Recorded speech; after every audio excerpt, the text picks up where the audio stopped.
በኢትዮጵያ ቃላዊት ቤተክርስቲያን ደቡብ ምዕራብ ቀጠና ጨንቻ ህብረት የመዘምራን ሙዚቀኞችና አምልኮ መሪዎች ስልጠና ተሰጠ። ከውጭ በሶሪያ ክርስቲያኖችን ማሳደድ ተጠናክሮ መቀጠሉ ተነገረ።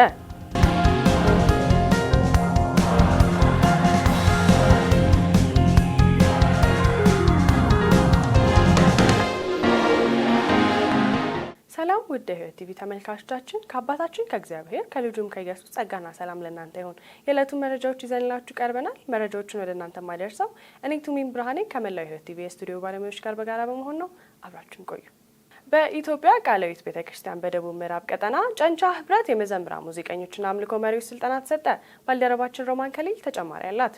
ከመጋቢት ቀን 12 እስከ 14 2017 ዓ.ም በጭንቻ ከተማ ቁጥር 1 ቃላዊት አጥቢያ ቤተክርስቲያን ከ300 በላይ የተውጣጡ ተሳታፊዎች ስልጠናውን ወስደዋል። ስልጠናው መጽሐፍ ቅዱሳዊ የአምልኮ መሰረትና የሙዚቃና ዝማሬ ምንነት፣ የሶሎ የኳየር የሙዚቃ መሳሪያ፣ የጉባኤ ዝማሬ መመሪያዎችና አተገባበሮች እንዲሁም የዘርፍ አገልጋዮች ሊይዙት የሚገባ ክርስቲያናዊ ባህሪያት በስልጠናው የተካተቱ ሀሳቦች ናቸው። በመርሃ ግብሩ ላይ 2 አዳዲስ ነፍሳት ጌታ ኢየሱስ ክርስቶስን እንደግል አዳኛቸው አድርገው ተቀብለዋል። ይህ አይነቱ ስልጠና በቀጣይ በደቡብ ሸዋ፣ በሰሜን ምዕራብ ልዩ ህብረት፣ በደቡብ ኦሞ፣ በሌሎችም ቀጠናዎች ተጠናክሮ የሚቀጥል መሆኑን የሀገር አቀፍ የሙዚቃና ዝማሬ አስተባባሪ እንዲሁም የሙዚቃ ባለሙያ የሆኑት መምህር ረታ ጳውሎስ ገልጸዋል። በመጨረሻም በስልጠናው በነበረው ሀሳብ ላይ ውይይት የተደረገና ከሰልጣኞቹ የተወከሉ አካላት የአቋም መግለጫ አውጥተው በተማሩት መሰረት አገልግሎቱን ለማስቀጠል ቃል በመግባት መርሃ ግብሩ ተጠናቋል።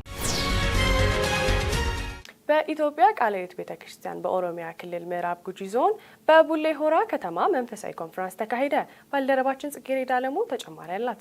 መርሃ ግብሩ በስም የተጠሩት ህዝቤ ሰውነታቸውን አዋርደው ቢጸልዩ ፊቴን ቢፈልጉ ከክፉ መንገዳቸው ቢመለሱ በሰማይ ሆኜ እሰማለሁ ኃጢአታቸውንም ይቅር እላለሁ ምድራቸውንም እፈውሳለሁ በሚል ርዕስ ለተከታታይ 3 ቀናት ተካሂዷል። በመርሃ ግብሩ ላይ ፓስተር ሰይፉ ደቦጭ በበኩላቸው ፕሮግራሙ የንስሐና የመመለስ እንደሆነ ጠቅሰው ነጋዴው በንግዱ የተማረው በትምህርቱ ሰው በመንፈሳዊ ህይወቱ ውጤታማ እንደሚሆኑ በዚህ ፕሮግራም ጌታ ተናግሯል ብለዋል። በኢትዮጵያ ወንጌላዊት ቤተክርስቲያን መካነ ኢየሱስ የደቡብ ሲኖዶስ ፕሬዝዳንት የሆኑት ደስታ ሃሮ ዞኑ በተፈጥሮ ጸጋ የበለጸገ መሆኗን በመግለጽም እንዲሁ ለሀገር ሰላምና ተድላ እንዲሆን ለመጸለይ ታስቦ መዘጋጀቱን አንስተዋል። ይህ መርሃ ግብር ለ1 ሳምንት ለ10 የዞኑ ወረዳዎች ሲካሄድ መቆየቱን ጠቅሰው ጌታ እንደ ተስፋ ቃሉ ሰላምን፣ ጤናን፣ ስኬትንና መንፈሳዊ መነቃቃትን እንደሚያደርግ እናምናለን ብለዋል።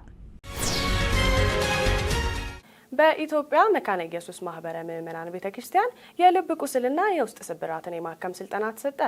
ስልጠናው የተካሄደው በቤተክርስቲያን የሚስዮንና ቴዎሎጂ መምሪያ የመጽሐፍ ቅዱስ ትርጉምና ቅዱሳት መጽሐፍት አጠቃቀም ዋና ክፍል በሚገኘው የቅዱሳት መጽሐፍት አጠቃቀም ንዑስ ክፍል ነው።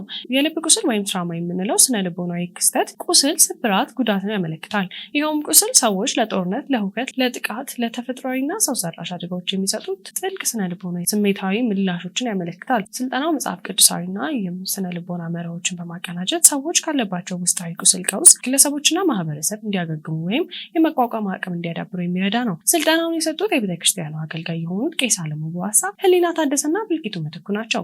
መረጃው ከቤተክርስቲያኑ ማህበራዊ ድረገጽ አገኘ ነው። ውድ ተመልካቾቻችን ከውጭ ወዳገኘናቸው መረጃዎች ስናልፍ በሶሪያ ክርስቲያኖችን ማሳደድ ተጠናክሮ መቀጠሉ ተነገረ።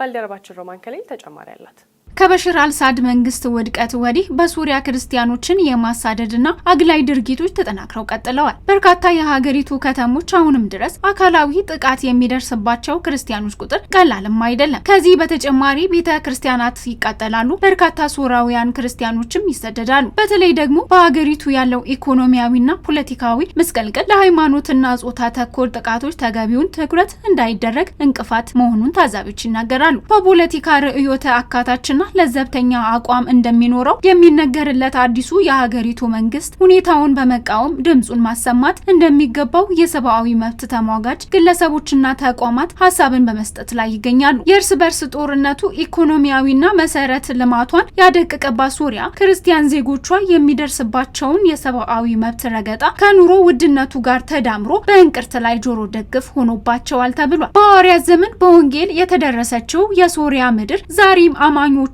በማሳደድ ላይ ትገኛለች ሲል የዘገበው ክርስቲያን ፖስት ነው። ውድ ተመልካቾቻችን ለዕለቱ ያዝንላችሁ መረጃዎች የሚመስሉ ነበረ። ከመረጃዎቹ ጋር አብሬያችሁ የቆየሁት እኔ ብርሃኔ ከመላው የህይወት ቲቪ ስቱዲዮ ባለሙያዎች ጋር በጋራ በመሆን ነው። ከቀሪ የህይወት ቲቪ ፕሮግራም ጋር መልካም ቆይታ